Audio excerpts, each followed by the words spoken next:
Good evening, everyone, and this is another one. So, how would you like to go to Jamaica? Jamaica is a really nice Caribbean country. It's got lots of good stuff, a lot of nice people there.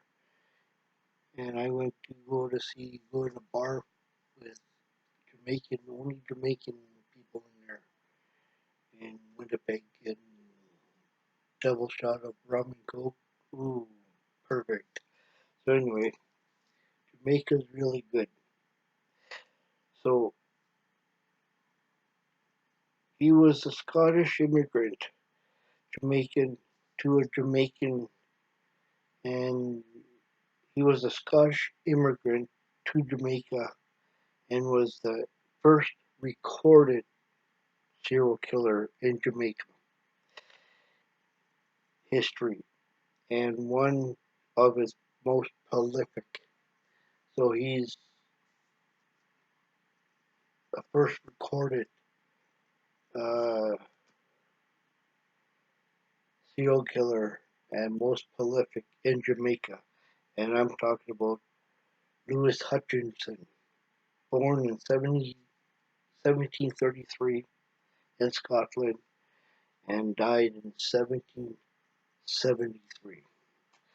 So Hutchinson, better known as the Mad Master and the Mad Doctor of Edinburgh Castle, was born in Scotland in 1733, where he is believed to have studied in medicine. That's why they call him the Doctor, the Mad One.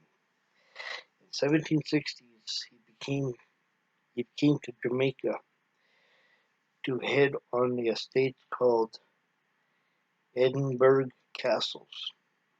He was said to have illegally obtained the house, now a ruin, but to have obtained his group of castle through the theft of the strays from the neighbors. This would not be the only accusation made against Hutchinson. For many miles, Edinburgh Castle was the only populated location on the way from the St. Arms Bay, and not knowing that they would become the target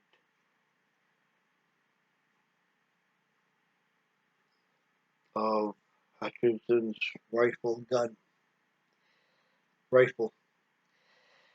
Travelers would rest in the castle only to succumb to the Mad Doctor attacks. Hutchinson's murder for pure sport, what we described as thrill killings. I think you go hunting, I think you kill animals, but I was wrong. So, yeah, well, I've seen a lot of me doing this. I've seen a lot of people kill humans, so, and if I had a chance, I probably would too. But as passersby from all race, shapes, sizes, and incomes were fair game. What is what is true about Hutchinson's killings is debatable. He would shoot lone travelers and was said to feed on their flow of his victims' blood as well as dismember them. He, or according to some sources, say his slaves would would toss the remains in a cotton tree or a sinkhole for the animals to feast on. That sinkhole is now known as Hutchinson's hole. At the height of his villainy, he would invite guests to his castle to be entertained before killing them. Capture Hutchinson's reputation for debauchery made him notable, as many would avoid him out of fear.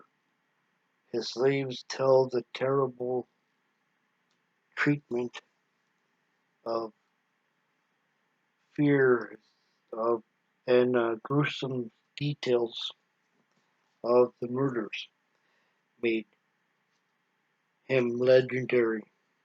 This is why he was allowed to roam free for a time until he shot an English soldier by the name of John Calendar, who attempted to apprehend Hutchinson. After Hutchinson shot Calendar, he bolted south to an old harbor and